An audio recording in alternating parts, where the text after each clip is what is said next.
Kachinga village is a quiet locale about 10 kilometers from Tororo town in eastern Uganda.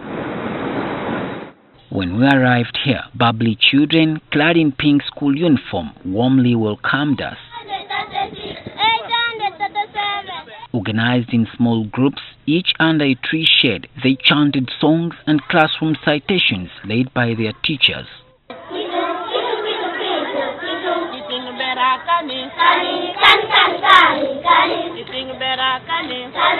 The children are pupils of Kachinga Primary School, one of the government-owned schools in Tororo district.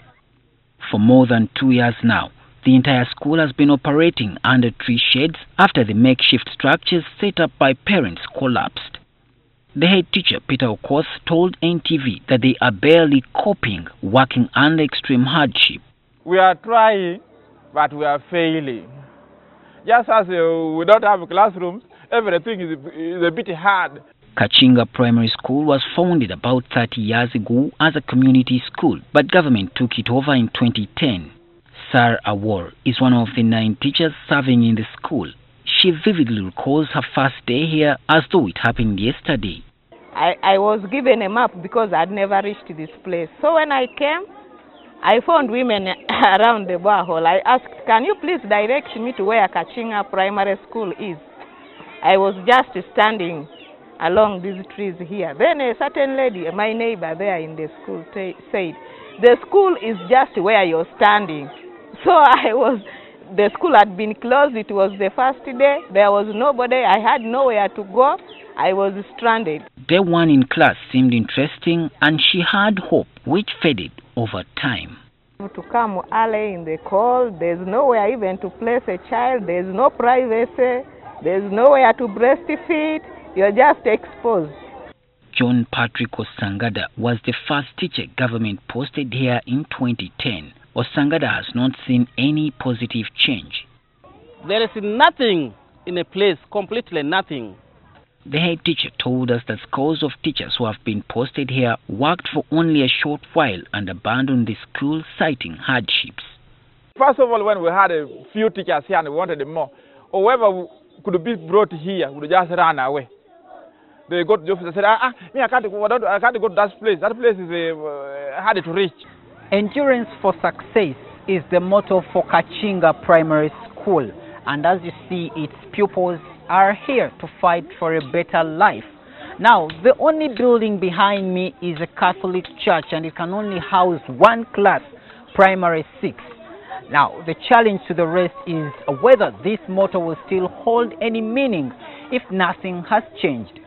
One time we were sent away from that church by the chairperson of the church, that our children make their church that.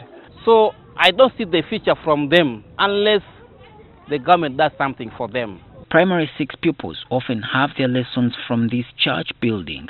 There is no Primary 7 class. Whenever children here reach P6 and we promote them to P7, they don't come back because of the situation. They go to other schools, and the schools which are again very distant. This is the only school in this area and is affordable to the poor parents. It has more than 600 pupils, but with the harsh weather conditions lately, many skip school.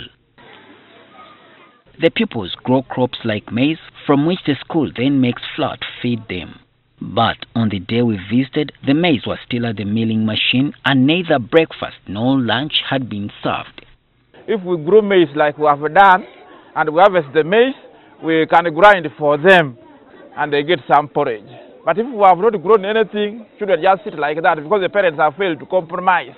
Sanitation here is also wanting and the teachers feel demoralized. We have only one latrine block that has 5 stanzas being shared by the children, the teachers, and the community members. And to make matters worse, even that one latrine is about to get filled up. But we are demoralized because we are as if we are underqualified or we are here under punishment. There have been many promises from government to build structures at the school and even have Primary 7, but these remain unfulfilled. For the students and teachers, the struggle continues. We are the government workers and we need to remain here, teach. I want to be a nurse because there are other people that don't study. I want to help them. We made efforts to speak to the Tororo District Education Officer, Yona Gamsdoya, but he told us that he was not in a position to comment about the matter. Many government schools are in dire need of rehabilitation and streamlining systems, and such inadequacies have been blamed for poor performance and low standards. Some analysts cite this as the key factor in the rise of private schools. Solomon Kawesa, NTV.